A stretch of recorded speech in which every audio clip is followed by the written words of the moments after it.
something extraordinary is on your way. A jackpot is coming on your way. This is all about destiny and divine time and alignment. Your blessings have finally arrived.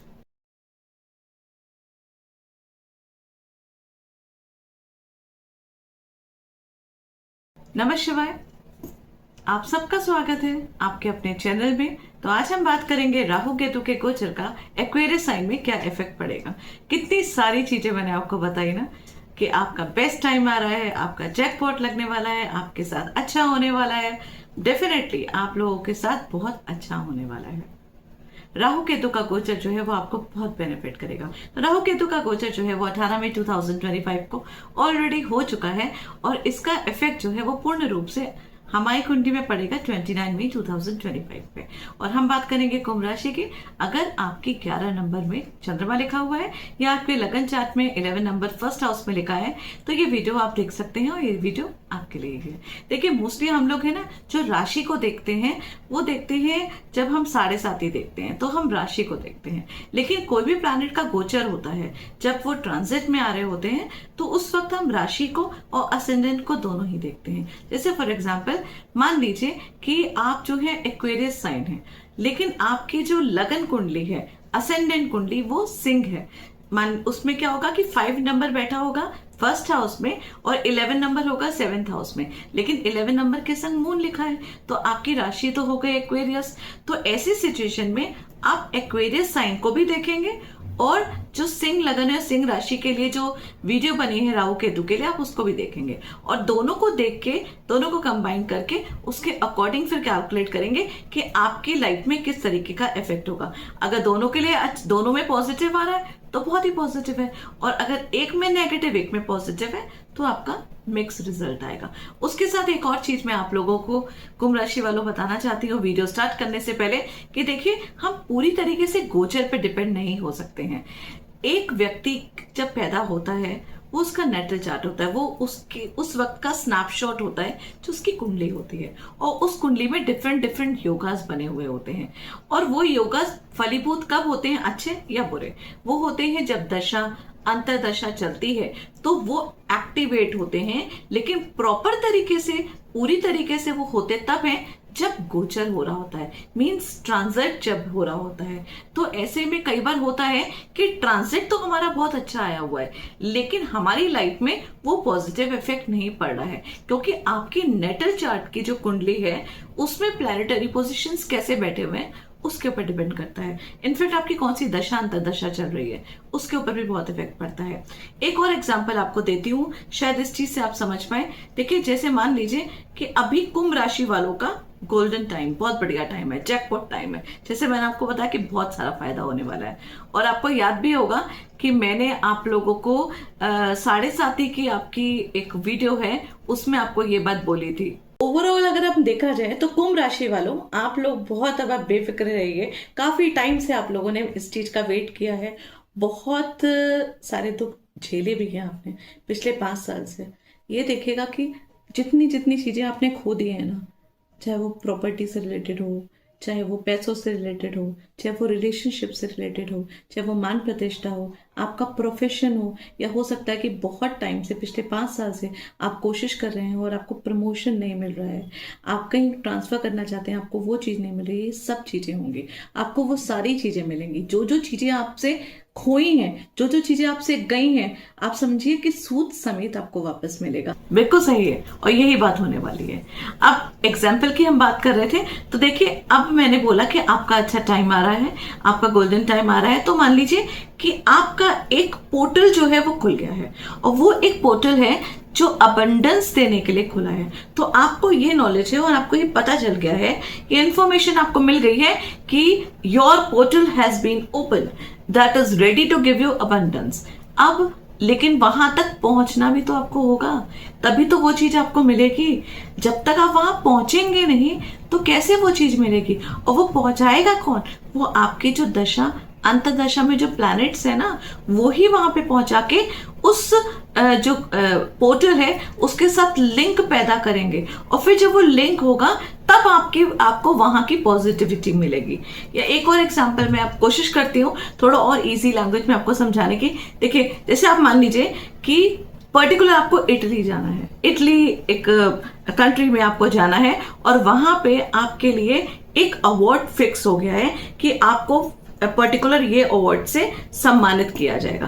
तो award ready है, Italy में आपको जाना है, आपके पास passport है, आपके पास visa है, सारी चीजों की तैयारी है, आपका सूटकेस पैक है, लेकिन आप जाएंगे कैसे? आप जाएंगे तो प्लेन से ना, कोई तरीका तो होगा ना आपका जाने का। अब जब तक प्लेन ही रेडी नहीं होगा तो क्या कर लेंगे आप? आपके पासपोर्ट की तैयारी से भी कुछ नहीं हुआ, आपके सूटकेस की भी तैयारी से कुछ नहीं हुआ, आपका अवार्ड वहां पे रेडी है उससे भी कुछ नहीं हुआ। क्यों? क्योंकि आप वहां पे पहुंचेंगे तो प्लेन के थ्रू, या फिर हो सकता है कि आपका प्लेन भी रेडी। अब आपका प्लेन भी रेडी है, आपके पास पासपोर्ट भी है, वीजा भी है, सब चीजें हैं, लेकिन आपको कहीं पे इमिग्रेशन के टाइम किसी ने रोक दिया और वहां पे वो बाधक बन के बैठ गया। वो क्या हो गया? वो ऐसा हो सकता है कि आपके गोचर का प्लैनेट आपको कुछ देना चाहता है, जैसे कि अवार्ड आपको मिलना है, वो आपका गोचर हो गया, और आपके पास जो सारी चीजों की तैयारी है वो आप स्वयं हो गए, क्योंकि योग आपकी कुंडली में बना हुआ है, और जो प्लेन है वो हो गई आपकी दशा जो कि आपको वहां तक लेके जा रही है।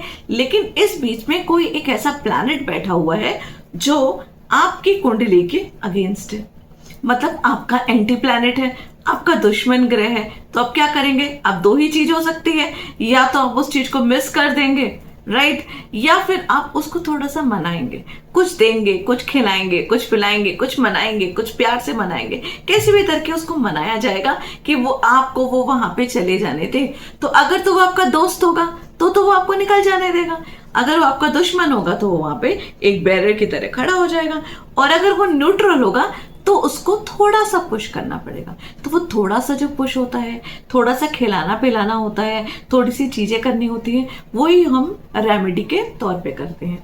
तो एक तो होता है यूनिवर्सल रेमेडी, जो आप लोगों को हम बोलते हैं कि पर्टिकुलर ये गोचर चल रहा है, ये ट्रांजिट चल रहा है, राहु केतु का, शनि का, सूर्य का, सबका ट्रांजिट चल रहा है, और आप ये चीज करिए। और एक होता है आपकी खुद की कस्टमाइज जो रेमेडी है, वो रेमेडी जो एक्चुअली आपको अपनी कुंडली के हिसाब से करनी है। तो ऑनेस्टली बता रही हूं, जिस पे भी आप ट्रस्ट करते हैं, जिस पे भी आप भरोसा करते हैं, जहां पे भी आप दिखाना चाहें, बट ये अब टाइम है आप लोगों को अपनी कुंडली जो है उसका विश्लेषण करा लेना चाहिए, क्योंकि कुंभ राशि वालों ये बहुत अच्छा टाइम है जो आप लोग का आ रहा है, वो भी काफी लंबे टाइम के बाद। मैंने आपको कहा था ना कि 7.5 जाते हुए बहुत कुछ देके जाती है, तो आप सोच भी रहे थे कि वो जो बहुत कुछ देके जाती है वो कब देगी, तो वो एग्जैक्टली अब ये टाइम स्टार्ट हुआ है। तो ऐसी सिचुएशन में अब आप ले लीजिए, अब आप छोड़िए मत, अब आप उसको इग्नोर मत करिए, क्योंकि फिर ये टाइम चला जाएगा, फिर ये टाइम दोबारा नहीं आएगा।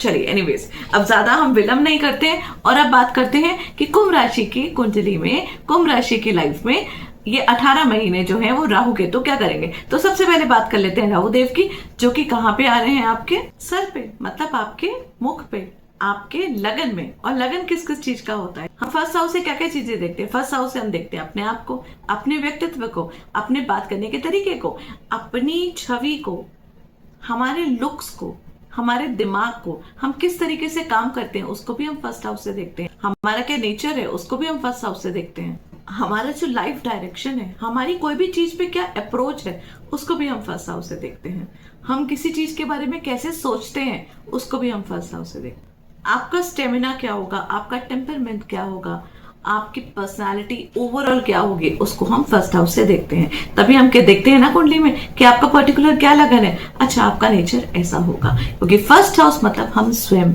अब यहाँ पे कौन आ रहे हैं? राहुदेव। राहुदेव क्या है? ब्रह्म है, लेकिन राहुदेव यहाँ पे कहाँ आ रहे हैं? अपनी फेवरेट राशि में, जो उनकी कुंभ राशि है। कुंभ राशि को राहुदेव अपनी राशि ही मानते हैं और उसको अपनी फेवरेट राशि मानते हैं, तो यहाँ पे वो पूर्ण रूप से अपना फल देते हैं। यहाँ पे नोटिस कीजिएगा, एक्वेरियस साइन वाले जो लोग हैं उनको है ना सेल्फ सेक्रीफाइस की आदत है, उनको है ना दुख लेने की बहुत ज्यादा आदत है, और वो इतने टाइम से बहुत ज्यादा चीजों को लेके परेशान भी हो चुके हैं, 7.5 भी उनकी आई हुई है, उसके साथ साथ उनको है ना कई जगह सहने की भी आदत है।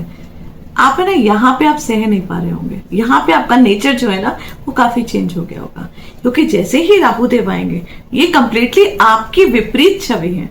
ये जैसे आप है ना, जितने आप मैच्योर हैं, जितने आप गंभीर हैं, जितना आप सोच समझ के चीजें करते हैं, ये वहीं पे आपको फटाफट काम करवाएंगे। यहाँ पे ये आपको यहाँ पे डॉन बनाने आए हैं। ये आपके अंदर इतना कॉन्फिडेंस भर देंगे, जो इतने सालों से इतनी प्रॉब्लम से आपका कॉन्फिडेंस लूज हो गया है, वो सारा कॉन्फिडेंस आपका वापस आएगा।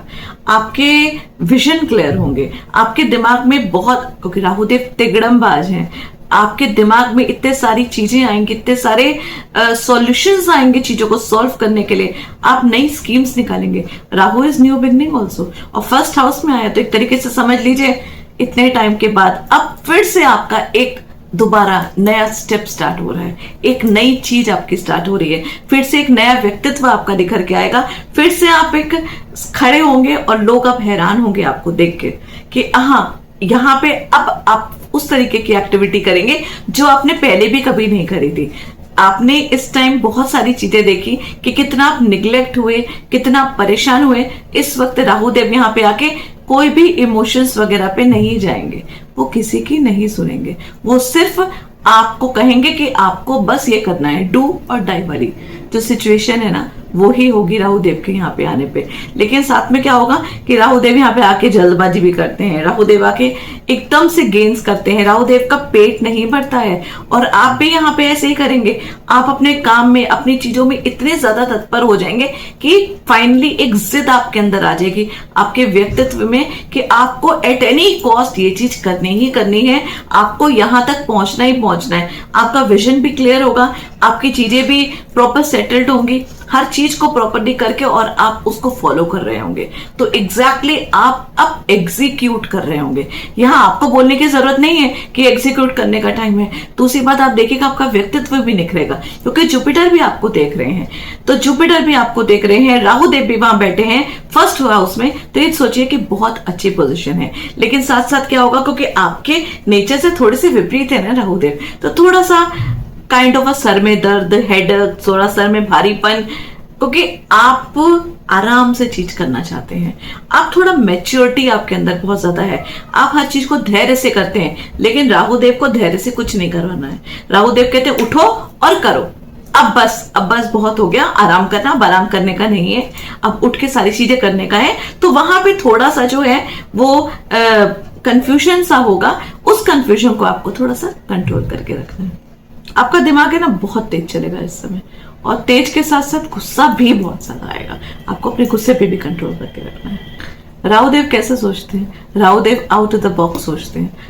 आपकी भी अब सोच वैसी ही होगी। आप आज का नहीं, आज के बाद का सोच रहे होंगे, कल क्या होगा, उसका इम्पैक्ट क्या होगा, उस चीज के भी बारे में सोच रहे होंगे। आपकी सोच बहुत ज्यादा बढ़ जाएगी। यहाँ पे आपकी प्रेजेंटेशन बहुत अच्छी होगी, आप बहुत अच्छी तरीके से चीजों को प्रेजेंट करेंगे। अगर आप मार्केटिंग में है, सेल्स में है, मीडिया में है, किसी भी टेक्नोलॉजी से रिलेटेड फील्ड में है, कोई कम्युनिकेशन के स्किल्स में है, किसी कम्युनिकेशन वाली फील्ड में है, कहीं कन्वर्सेशन आप करने में है, तो आपके यहाँ पे व्यक्तित्व, आपकी बात, आपकी हर चीज बहुत लोगों को प्रभाव करेगी, लोग बहुत अट्रैक्ट होंगे। फिर जुपिटर की भी तो दृष्टि पड़ रही है, तो आपके व्यक्तित्व में निखार तो आएगा ही आएगा। लेकिन साथ में आप देखिएगा कुंभ राशि वालों, आपका है ना ये 1 साल वेट भी थोड़ा इंक्रीज होगा, उस पर भी थोड़ा आपको कंट्रोल करना पड़ेगा। आप है ना डिसीजन एकदम से लेंगे, तो बस आपको वो जो एकदम से वाला डिसीजन है ना राहु के नेचर का, वहां पे थोड़ा सा अपने आप को कंट्रोल करना है। इम्पल्सिव नेचर को थोड़ा सा अवॉइड करना है। डिसीजन लेना है डेफिनेटली, स्लोली नहीं, डिटेलिंग में अब काम नहीं करना है, एग्जीक्यूट करना है। जल्दीबाजी करनी है, लेकिन उतनी जल्दीबाजी नहीं करनी है कि बिना सोचे समझे काम करना है, क्योंकि केतु देव भी तो सामने बैठे हुए हैं आपके 7th हाउस में, उनका भी तो ध्यान रखना पड़ेगा हमको। यहाँ पे एक चीज और हो सकती है कि राहु देव जब यहाँ पे बैठ के ना 7th हाउस को देखते हैं ना, तो व्यक्ति जो है ना वो अपने स्पाउस के लिए, अपने पार्टनर के लिए, चाहे वो बिजनेस पार्टनर हो, चाहे वो लाइफ पार्टनर हो, उसके लिए थोड़ा एक्स्ट्रा पॉजिटिव हो जाता है। तो उस चीज से थोड़ा सा बचिएगा, क्योंकि वो आपके रिलेशनशिप को ना खराब करेगा, वहां पे ना थोड़ा सा दिक्कत आएगी। तो आप अपना ध्यान, बेटर है अपना वो सारा ध्यान, जो एक कहा जाता है ना, कहावत है कि ये व्यक्ति इतना इंटेलिजेंट है कि उड़ती चिड़िया पहचानता है। तो ये समझ लीजिए कि वो उस तरीके की एनर्जी ना इस समय आपके अंदर आ रही होगी। तो अब जब यहाँ पे ऐसी एनर्जी आएगी और राहु देव आपके सर पे बैठे हुए हैं, एक तो कुंभ राशि, ऊपर से राहु। अब कुंभ राशि वाले कैसे होते हैं, एक तो सुपर इंटेलिजेंट, वैसे ही बहुत समझदार होते हैं, वो हर चीज को बहुत गंभीरता से लेते हैं। और फिर राहु देव भी यहाँ पे बैठ गए, जिनका दिमाग जो है वो कुछ ज्यादा ही चलता है। ऑल्दो मतलब जहां कुंभ राशि वाले एक बल्ब लेके चलते हैं, राहु देव 10 बल्ब लेके चलते हैं। तो इतना इंटेलिजेंट दिमाग, इतनी ज्यादा रोशनी, तो हर व्यक्ति के दिमाग में आप झांकेंगे और हर व्यक्ति पे आपको डाउट होगा। तो अपने उस डाउटफुल नेचर से बचिएगा, वो पॉजिटिवनेस से बचिएगा, हर व्यक्ति को थोड़ा स्पेस दीजिएगा और हर व्यक्ति की लाइफ में ज्यादा आपको इंटरफेयर करने की रिक्वायरमेंट नहीं है। अभी इस समय आपको अपनी लाइफ को इंप्रूव करने की रिक्वायरमेंट है। तो सारी एनर्जी बेटर है अपने में लगाइएगा, अपने काम में लगाइएगा, अपने कार्यस्थल में लगाइएगा। अगर तो आप बैचलर हैं तो यहाँ पे शादी के लिए जब किसी को भी ढूंढ रहे होंगे तो आपको बहुत ज्यादा कंफ्यूजन होगा। आप है ना, आपको है ना एकदम परफेक्ट चीज चाहिए, परफेक्शन के पीछे आप भागेंगे और बहुत सारे उसमें नुक्स निकालेंगे, बहुत सारी आपकी एक्सपेक्टेशंस होंगी। तो वहां पे भी कंफ्यूजन जो है वो बहुत ज्यादा इंक्रीज होगा, क्योंकि जब व्यक्ति के पास ज्यादा दिमाग होता है तो वो डेफिनेटली अपने दिमाग को उतना ही यूज करता है, तो उसकी एक्सपेक्टेशन भी उतनी ज्यादा हाई हो जाती है। तो उसकी वजह से भी आपको यहाँ पे डिले महसूस होगा कोई भी स्टेप लेने में। तो आप उस चीज से थोड़ा सा बचिएगा, थोड़ा सा इजी होइएगा, क्योंकि यहाँ पे आप इजी नहीं होंगे। यहाँ पे आपकी बुद्धि जो है ना वो बहुत ज्यादा जटिल होगी और जटिल बुद्धि की तरह आप काम करेंगे। आपको नींद की प्रॉब्लम हो सकती है, आपको रातों को नींद में प्रॉब्लम आ सकती है कि डेफिनेटली राहु देव जो हैं जब लगन में बैठे हुए हैं तो ऐसे में थोड़ा नींद की तो परेशानी रहती है, क्योंकि व्यक्ति जो है ना वो सोचता बहुत ज्यादा है, वो हर चीज को कुछ ज्यादा ही डेप्थ में लेता है। तो यहाँ पे आपको उस चीज से बचना है। उसके लिए एक ही अच्छी चीज है, म्यूजिक सुनिए, मेडिटेशन करिए, मन को अपने शांत रखिए और अपनी एनर्जी को पॉजिटिव जगह में लगाइए, नेगेटिव मत सोचिए। आप ध्यान रखिएगा इस समय राहु देव जो है आपके लगन में बैठे हुए हैं, आपके सर में बैठे हुए हैं। जैसा आप सोचेंगे वैसी ही चीज बढ़ेगी। जो एनर्जी से आप अपना मॉर्निंग स्टार्ट करेंगे ना, आप नोटिस करिएगा पूरे दिन आपकी बॉडी के अंदर, आपके दिमाग के अंदर उसी प्रकार की एनर्जी रहेगी। तो बिल्कुल पॉजिटिव मूड से उठिए, पॉजिटिव रहिए, पॉजिटिव सोचिए और देखिएगा फिर पूरा टाइम आपका ये पॉजिटिव रहेगा, पूरा गोचर आपका बहुत ज्यादा बेनिफिट रहेगा। यहाँ पे ना आपको अपनी पद प्रतिष्ठा की बहुत ज्यादा वैल्यू जो है वो लोगों को दिखाने का बहुत शौक रहेगा। आप चाहेंगे कि आप जो है लोगों से इंस्पायर हों, लोग आपको देखें, लोगों की नजरों में आप आए। तो क्योंकि राहु देव यहाँ पे आए हुए ना, राहु देव यहाँ पे आके आपको चमकाएंगे। ऐसी बात नहीं है कि वो आपको सिर्फ भ्रम में रखेंगे, सिर्फ वो आपके दिमाग में ही ये सब चीजें रख रहे हैं, वो आपके दिमाग में वो सब चीजें लाएंगे और फिर आप उस चीज को पार भी करोगे। तो एक तरीके से देखा जाए ना तो राहु का गोचर आप लोगों के लिए इस समय बहुत ही अच्छा आया हुआ है, क्योंकि आप लोगों को अब इस वक्त राहु देव की रिक्वायरमेंट थी। क्योंकि अगर राहु देव अगर आपकी लगन में नहीं आते तो शनि की 7.5 के साथ साथ आपका जो कॉन्फिडेंस लूज हुआ है ना वो और लूज हो जाता और आप उस तरीके से खड़े नहीं हो पाते। यहाँ पे आप ऐसे खड़े होके निकलेंगे ना जैसे आप शनि की 7.5 से पहले भी नहीं थे। करियर ग्रोथ की बात करी जाए, आपका वर्किंग स्टाइल चेंज हो जाएगा, आपका काम करने का तरीका चेंज हो जाएगा, आप नई नई चीजें सीखेंगे और अनएक्सपेक्टेड आप खुद भी सोचेंगे कि आपके अंदर इतनी ज्यादा क्रिएटिविटी कहां से आ गई है। जो काम से आप बहुत ज्यादा डर रहे थे, बहुत कंफ्यूज होते थे, बहुत झिझकते थे करने के लिए, वो सारे काम आप खुद भी करने लगेंगे। डिजिटल फील्ड की बात करी जाए, मार्केटिंग की बात करी जाए, टेक्नोलॉजी की बात करी जाए, मीडिया की, सोशल मीडिया की बात करी जाए, जितने भी यूट्यूब की बात करी जाए, इनफैक्ट पब्लिक स्पीकिंग की बात करी जाए, इन सब चीजों में आप निखरेंगे, इन सब चीजों में आपका व्यक्तित्व भी निखरेगा। राहु की दृष्टि यहाँ पे बैठ के 9th हाउस को भी देख रही है। 9th हाउस को मतलब आपके भाग्य को चमका रही है। आपको बहुत सारी अपॉर्चुनिटी भी मिलेगी, आपको ट्रेवल के भी मौके मिलेंगे, आपको बाहर के लोगों से कनेक्ट करने का भी मौका मिलेगा, आपको फॉरेन ट्रेवल्स के मौके मिलेंगे। इनफैक्ट आप अपना बिजनेस को भी वहां पे बढ़ा सकते हैं, आपको उस चीज का भी ऑफर मिलेगा। देखिए एक चीज का ध्यान रखिएगा, जुपिटर की दृष्टि जो है ना आपके 1st हाउस में पड़ रही है और जुपिटर देती है विजडम, जुपिटर देते हैं इंटेलिजेंस, जुपिटर जो है वो जीवा है, वो आपको प्रोटेक्ट करेंगे, वो वहां पे राहु देव को भी देखेंगे तो राहु देव पे भी नियंत्रण रखेंगे। देखिए, और तो राहु देव जो है ना वो कुंभ राशि में बहुत अच्छे फल देते हैं, लेकिन यहाँ पे वो फिर भी नियंत्रण में रहेंगे। जैसे मैंने आपको बोला कि आपको प्रिकॉशंस लेने की जरूरत है, तो राहु देव जो है ना, जब तक जुपिटर देख रहे हैं ना इनको, तब तक तो वो थोड़ा सा कंट्रोल रहेंगे, क्योंकि इस वक्त राहु देव जो है ना वो पूर्व भाद्रपदा नक्षत्र में है, जो जुपिटर की खुद का नक्षत्र है, और जुपिटर भी अपनी नवम शुभ दृष्टि से उनको देख रहे हैं। अभी इसके बाद क्या होगा, क्योंकि जुपिटर अतिचारी होके कर्क राशि में चले जाएंगे और राहु देव जो है वो अपने शतभिषा नक्षत्र में आ जाएंगे, जो उनका खुद का नक्षत्र है। तो यहाँ पे राहु देव जो है ना वो मचाएंगे एक्चुअली अपना काम, यहाँ आपको बना देंगे वो डॉन, और वो इतनी पावर आपको दे देंगे कि उस समय फिर आप किसी की परवाह नहीं करेंगे।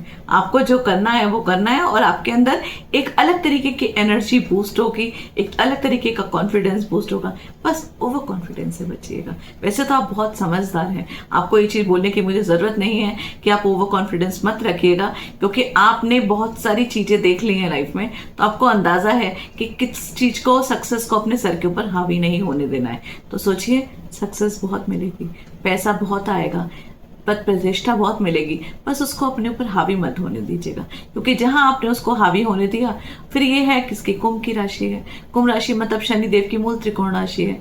जैसा कर्म करते हैं वैसा ही फल मिलता है। फिर हम लोग ये सोचते हैं कि ऐसा क्यों हो रहा है, या वाई मी, ये प्रॉब्लम मेरे साथ क्यों हो रही है, क्योंकि कभी कभी क्या होता है कि जाने अनजाने में हमसे गलतियां हो जाती हैं, फिर उसका भुगतान हमें करना पड़ता है। ऐसे ही राहु देव यहाँ पे आके ना बहुत सारे भ्रम देते हैं, बहुत सारे इल्यूशंस देते हैं, आपको बहुत पावर भी देंगे, बस आपको उस पावर का मिसयूज नहीं करना है। जहां आपने किया मिसयूज, तो राहु देव तो बाय बाय करके चले जाएंगे। उसके बाद फिर आपकी जो राशि है ना वो शनि देव, फिर वो आपको पूरा, आपको उसका जो है फल आपको भोगना पड़ेगा। तो इस चीज का आपको बहुत ज्यादा ध्यान रखना है।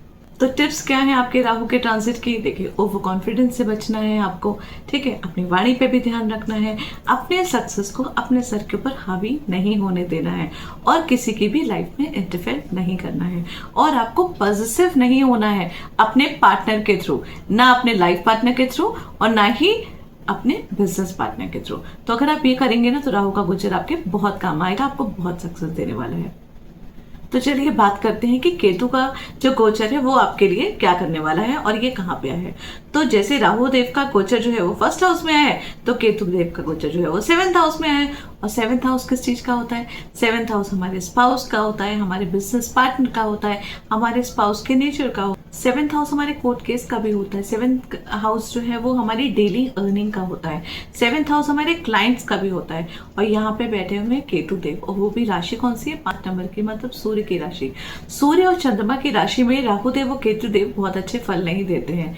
तो देखिए, एक चीज है, आप लोग भी बहुत सारे वीडियोस देख रहे होंगे और यहाँ पे आपको बहुत सारे लोग अलर्ट भी कर रहे होंगे। इनफैक्ट मैं भी अलर्ट करती हूँ कि आपको बहुत ज्यादा ध्यान रखने की जरूरत है। जितनी आपको सफलता मिलेगी ना करियर के तौर पे, आपको फाइनेंशियल तौर पे, आपको अपने कॉन्फिडेंस, अपने व्यक्तित्व पे, हर चीज पे उतना ही नेगेटिव अगर बोला जाए तो है वो ये सेवेंथ हाउस में केतु देव का आना। क्योंकि कई बार क्या होता है कि नेटल चार्ट में भी ना अगर केतु देव सेवेंथ हाउस में होते हैं तो ऐसी सिचुएशन में व्यक्ति की शादी टूटती है या मल्टीपल मैरिजेस भी होते हैं। और एक चीज और कही गई है कि केतु देव जिस हाउस में होते हैं ना, ये नेटल चार्ट की बात कर रही हूँ, तो नेटल चार्ट में केतु देव जिस घर में होते तो कहा जाता है कि व्यक्ति पिछले जन्म में उस घर की सारी चीजें भोग चुका है, तो इसलिए इस जन्म में उसको उस घर की चीजों से विरक्त होना है। तो जब विरक्त होना है तो मतलब उस चीज को छोड़ना है, मतलब। और केतु क्या है? मुक्ति का कारक है, केतु मोक्ष का कारक है। तो क्या यहाँ पे आके केतु देव आप लोगों के डिवोर्सेस करा देंगे, सेपरेशन करा देंगे? बिल्कुल नहीं। अगर आप प्रिकॉशन लेंगे तो कुछ भी नहीं होगा। और प्रिकॉशन क्या लेना है? सिर्फ समझना है। सबसे इंपॉर्टेंट चीज है समझना कि प्लैनेट का नेचर क्या है। तो देखिए, केतु देव जो है वो मुक्ति के कारक हैं, वो मोक्ष के कारक हैं। वो कहते हैं स्पिरिचुअल एक्टिविटीज को आगे बढ़ाओ, इस भ्रम की दुनिया में मत रहो। राहु देव क्या करते हैं? भ्रम पैदा करते हैं। राहु देव आपको सब कुछ देते हैं और आपके अंदर लालच पैदा करते हैं, और केतु देव आपके मन में विरक्ति पैदा करते हैं, सब चीजों से दूर करते हैं। अगर यहाँ पे आप अपने स्पाउस को डिस्टेंस देते हैं, स्पेस देते हैं, उनकी लाइफ में इंटरफेयर नहीं करते हैं, उनको डोमिनेट नहीं करते हैं, उनको अपने बराबर ही वैल्यू देते हैं और बिल्कुल वैसे ही समझते हैं कि वो भी एक सोल है, आप भी एक सोल हो, और आप दोनों की अपनी खुद की डिवाइन एक एनर्जी है और आपकी अपनी खुद का एक लाइफ पाथ है और आप लोगों ने अपनी लाइफ पाथ पे चलना है। आप दोनों साथ साथ भी हैं और साथ साथ होके भी बिल्कुल साथ नहीं है, मतलब इंटरफेयर बिल्कुल नहीं करना है, एक दूसरे के ऊपर हावी नहीं होना है। अगर आप अपनी स्पिरिचुअल लाइफ को, अपनी लाइफ को कुछ इस तरीके से बांट लेना, तो कभी भी आपके और आपके स्पाउस के बीच में सेपरेशन की बात हो ही नहीं सकती। केतु देव एक्चुअली यहाँ आके यही बात बोलते हैं। केतु देव जो है, जब आप केतु देव ये देखेंगे कि आप अपनी स्पिरिचुअल एक्टिविटीज कर रहे हैं, आप उस मोह माया में ज्यादा नहीं फंसे हुए हैं, हर चीज में ज्यादा लुप्त नहीं है। सिंपल बात है, आपको सिंपल तरीके से मैं बताती हूँ कि जब भी केतु देव यहाँ पे होते हैं तो हम ये नहीं कह सकते हैं कि आपके जो स्पाउस और आप हैं तो आप लव बर्ड की तरह रहेंगे, तो लव बर्ड्स की तरह आप नहीं रह सकते। आपको थोड़ा सा विरक्त होकर रहना पड़ेगा, थोड़ा स्पिरिचुअल एक्टिविटीज को आगे करना पड़ेगा, एक दूसरे को स्पेस देनी पड़ेगी, एक दूसरे की रिस्पेक्ट करनी पड़ेगी, एक दूसरे को प्यार करिए बट एक दूसरे के मोह में ना फंसिए। अगर ये सब चीजों को बैलेंस करके रखेंगे ना तो आप लोग के सेपरेशन या डिवोर्स होने के कोई भी चांसेस नहीं है। बट स्टिल जहां पे आप लोग एक दूसरे के ऊपर हावी होंगे और एक दूसरे की एनर्जी को डिस्टर्ब करेंगे, वहां पे फिर कहीं ना कहीं कुछ ना कुछ सिचुएशन जो है वो केतु देव ऐसी वहां पे पॉसिबिलिटीज होगी आप लोगों के सेपरेशन की या दिक्कत की। इसलिए कहा जाता है कि जब केतु देव यहाँ आते हैं तो रिलेशनशिप प्रॉब्लम होती है। अब बताइए, जो मैंने आपको बोला क्या इतना मुश्किल है, क्यों रिलेशनशिप प्रॉब्लम होगी? बिल्कुल भी नहीं होगी, अच्छी बात है। इनफैक्ट आप अपने व्यक्तित्व को निखारेंगे, आप अपने काम में ध्यान रखेंगे, आप अपने रिश्ते का भी ध्यान रखेंगे। अगर आप चीजों को बैलेंस करके रखेंगे तो राहु केतु के गोचर कभी भी दिक्कत नहीं कर सकते। सिर्फ समझने की जरूरत है कि एक्चुअली प्लैनेट आपसे चाहते क्या है और बस उसके तरीके से एक्ट करने की रिक्वायरमेंट होती है। और एक चीज और भी है कि राहु देव जब यहाँ पे देख रहे हैं ना, ऐसे ही आपके लाइफ पार्टनर के साथ साथ आपके बिजनेस पार्टनर के साथ भी होगा। तो बिजनेस पार्टनर पे थोड़ा ट्रस्ट करिए, उसको भी थोड़ा स्पेस दीजिए, उसके भी चीजों में इंटरफेयर मत करिए। और जो नए बिजनेस पार्टनर्स अगर आप बनाएंगे, डेफिनेटली आप बिजनेस भी खोलेंगे, आप कुछ नए पार्टनर्स भी बनाएंगे। कहीं ना कहीं आपके जो एम्प्लॉयज है ना, उनसे कोई ना कोई मिस्टेक्स भी होगी, जिसकी वजह से हो सकता है कि आप सोचें कि चलिए अब इनको फायर करना पड़ेगा। तो आप थोड़ा सा उनको टाइम दीजिएगा सुधरने के लिए। इनफैक्ट अपने बिजनेस पार्टनर्स जो हैं, जो पुराने बिजनेस पार्टनर्स चल रहे हैं, उन पे ट्रस्ट करिएगा, लेकिन आंखें बंद करके किसी पे भी ट्रस्ट करने की रिक्वायरमेंट नहीं है। क्योंकि कहीं ना कहीं केतु देव जब यहाँ पे आते हैं तो विरक्ति पैदा करने के लिए वो कुछ ना कुछ धोखे वाले इल्यूजन भी क्रिएट करते हैं। इसीलिए मैंने बोला कि अगर आप अपनी चीजों को संभाल लेंगे तो वो सारे जो इल्यूजन जो पैदा होने वाले हैं वो सब नहीं होगा। ना आपके साथ कोई धोखा होगा, ना कोई डॉक्यूमेंटेशन में प्रॉब्लम होगी, ना आपको कोई ओवर कॉन्फिडेंस होगा, ना आपके लिए कोई भी दिक्कत होगी। फिर ये सारी जितनी भी चीजें हैं ना वो सिर्फ पॉजिटिव होंगी और आप उस ग्रह के हिसाब से, जैसा ग्रह आपको चलाना चाहता है उस तरीके से चलिए। और फिर मैंने जैसे कि आप लोग को वीडियो के पहले ही बताया है कि सिर्फ गोचर पे हम डिपेंड नहीं हो सकते हैं, क्योंकि हमको ये भी देखना होता है कि हमारी दशा अंतरदशा क्या चल रही है। और देखिए, हर व्यक्ति की जो रिक्वायरमेंट है वो डिफरेंट होती है। आप में से कुछ स्टूडेंट्स होंगे जिनको अपने कंपटीशन में आगे बढ़ना है, कोई बैचलर होंगे जिनको शादी करनी है, कोई व्यक्ति होगा जिसको अपनी जॉब ढूंढनी है बहुत टाइम से, तो उसका ध्यान अपनी जॉब में ज्यादा होगा, कोई शादी करना चाहते हैं, कोई हेल्थ से रिलेटेड प्रॉब्लम होगी। तो हर व्यक्ति की जो रिक्वायरमेंट है वो डिफरेंट होती है। तो वो आपकी कुंडली में ज्यादा अच्छी तरीके से मेंशन होता है कि आप पर्टिकुलर उस रिक्वायरमेंट को कौन से प्लैनेट के थ्रू उसको फुलफिल कर सकते हैं और कौन से प्लैनेट के आप जो है रेमेडी करके कहीं ना कहीं इस गोचर का आनंद ले सकते हैं। केतु के 7th हाउस में होने की वजह से बहुत ज्यादा ध्यान रखना है आपको, क्योंकि देखिए केतु भी जो है ना वो अग्नि तत्व के राशि, केतु भी अग्नि तत्व के ही प्लैनेट है और ये अग्नि तत्व की राशि है जो सूर्य देव की राशि है।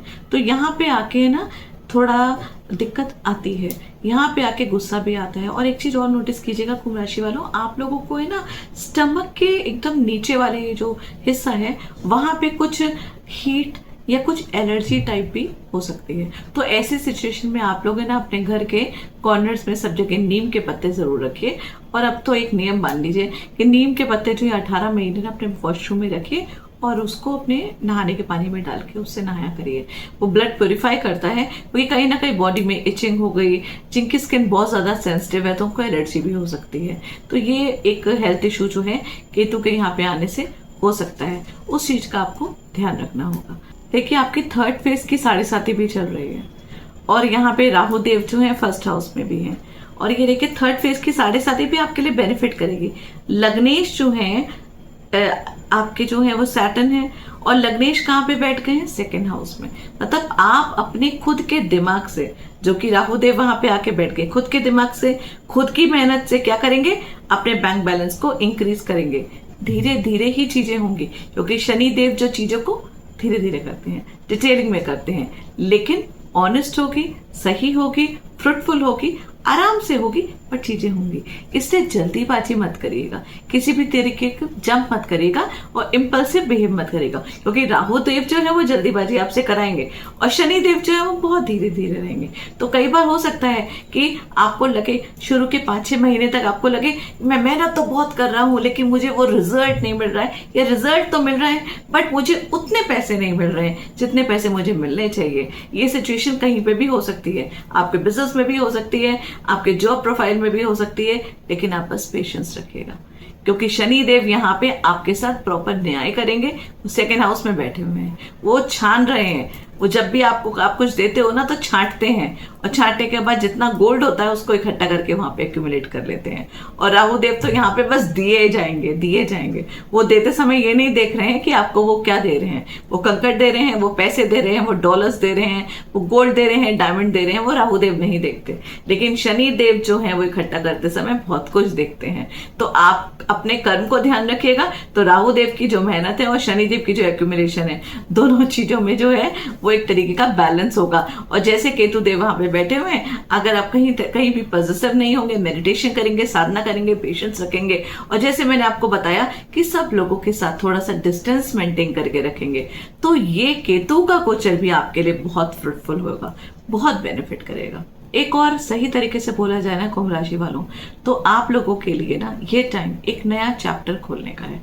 और जब नया चैप्टर खुलता है तो चीजें धीरे धीरे होती हैं, पहले सेटल होती हैं, और उसके बाद जब सेकेंड 4th चैप्टर तक जो है चीजें जो है वो बहुत ज्यादा बैलेंस हो जाती हैं, और व्यक्ति को उस स्टोरी के बारे में आइडिया लगने लगता है कि फाइनली ये स्टोरी जो है एंड तक कहाँ जाएगी। तो ये स्टोरी तो एंड तक बहुत अच्छी जाएगी, और आप लोग का टाइम भी बहुत अच्छा जाने वाला है। तो आप लोग को अब रिलैक्स होने की जरूरत है, खुश होने की जरूरत है, और इस राहु केतु के गोचर को पॉजिटिवली इंजॉय करने की जरूरत है। लेकिन स्टिल मैं फिर से बोलूंगी, ये आपका टाइम है अपनी कंसल्टेंसी लेने का। आप लोग अपनी कुंडली में देखिए कि आपके प्लैनेट्स जो है वो कहाँ बैठे हुए हैं, और ये राहु केतु का गोचर जो है वो एग्जैक्टली आपके ऊपर क्या इफेक्ट पड़ रहा है। क्योंकि देखिएगा राहु के ऊपर कौन सा प्लैनेट आया हुआ है। कई बार आपके नेटल चार्ट में राहु देव जो है वो ऑलरेडी वहीं बैठे हुए हैं जिसपे राहु गोचर कर रहे हैं, तो सिचुएशन कुछ और होगी। या वहां पे केतु देव बैठे हुए जिसके ऊपर राहु ट्रेवल कर रहे हैं, तो भी सिचुएशन कुछ डिफरेंट होगी। तो इस तरीके से आपकी खुद की कुंडली पे एग्जैक्टली असर होगा, पता चलेगा कि ये वाला गोचर जो है वो आपके लिए कितना बेनिफिट करने वाला है। अब हम कर लेते हैं रेमेडीज की बात। तो रेमेडीज के लिए आप लोगों के लिए जो सबसे ज्यादा जरूरी है वो है शनिदेव का बीज मंत्र, जो इवनिंग में करते हैं और शनिदेव के मंदिर में ही करते हैं। शनि चालीसा करिए, शनिदेव का बीज मंत्र करिए, शनिदेव के मंदिर जाइए। वो तो आप लोगों को करना ही करना है, क्योंकि आप लोगों का शनि का 7.5 भी चल रहा है। और हनुमान चालीसा जैसे मैंने आपको बोला करिए। आप हनुमान चालीसा तो अपने घर में इवनिंग में कभी भी कर सकते हैं, कितनी बार भी कर सकते हैं। और अगर आपको ज्यादा कंफ्यूजन लगे, ज्यादा आपको प्रॉब्लम लगे, ज्यादा आपका मन डिस्टर्ब हो, तो हर बार हनुमान चालीसा के बाद एक हनुमान बाण भी पढ़ लिया करिए। हनुमान बाण पढ़ लीजिए, हनुमान जी आपको बचा के रखेंगे, हर चीज से प्रोटेक्ट करके रखेंगे। और उसके साथ आपको राहु और केतु के बीज मंत्र भी करने हैं, क्योंकि सब कुछ जो करा रहे हैं ये इन्हीं के तो गोचर करा रहे हैं, उनके बीज मंत्र करना जरूरी है, जिससे कि वो शांत रहे। और अगर वो पॉजिटिव है तो और पॉजिटिव हो, अगर वो नेगेटिव है तो थोड़ा सा शांत होकर हमारे लिए नेगेटिविटी ना करे। तो उसके लिए बीज मंत्र का जो लिंक है वो मैंने डिस्क्रिप्शन में दिया हुआ है, आप वहां से भी चाहे तो सुन सकते हैं। तो राहु केतु के बीज मंत्र भी हम इवनिंग में ही सुनते हैं। आप राहु केतु के बीज मंत्र सुनिए, शनिदेव के बीज मंत्र सुनिए, हनुमान चालीसा पढ़िए, बस ये सब चीजें करिए। और बाकी तो आपको पता ही है। और सबसे इंपॉर्टेंट चीज क्या है, पॉजिटिव रहिए। आप जितना पॉजिटिव रहेंगे, आपको पता है ना मैंने, राहु बैठा है आपके लगन में। राहु को है ना दानव भी ग्रह बोलते हैं, राहु को चांडाल भी बोलते हैं। राहु देव आपके सर में बैठे हुए हैं, आपके खुद के सर के ऊपर, और वो आपको बहुत कुछ देने आए हैं। वैसे भी अगर आप देखिए, अगर आप पुराणों में पीछे जाइए और देखिए दानव व देवताओं में कौन सबसे ज्यादा ताकतवर थे। मैं ये नहीं बोल रही हूँ कि देवता ताकतवर नहीं थे, लेकिन दानवों के अंदर एक अलग सी जिद होती है, एक अलग सी ताकत होती है, ज्यादा बलशाली होते हैं। तो बस वो ही है आपके राहु देव। राहु तो देवता की श्रेणी में आए तब है जब से उन्होंने अमृत पान किया है, तभी तो वो ग्रहों में आए हैं, अदरवाइज तो वो है तो दानव ही ना। तो वो बैठे हुए हैं आपके लगन में, वहां पे वो आपको बहुत कुछ देने के लिए बैठे हुए हैं। तो किस चीज की टेंशन है? कोई भी टेंशन मत रखिए, सारे नेगेटिव थॉट्स को साइड में रखिए और बिल्कुल पॉजिटिव होइए। जैसा आप सोचेंगे वैसा ही होगा। जैसे ही आप दिनचर्या मॉर्निंग में स्टार्ट करेंगे अपनी, आपका पूरा दिन वैसा ही जाएगा। और ये बेस्ट रेमेडी है आपके लिए बाकी रेमेडीज के साथ। आप बाकी रेमेडीज करें या ना करें, आप मंत्र पढ़े या ना पढ़े, लेकिन अगर आप इस चीज को भी संभाल लेंगे ना, तो ये 18 महीने आप काफी हद तक चीजों को संभाल लेंगे। धन्यवाद।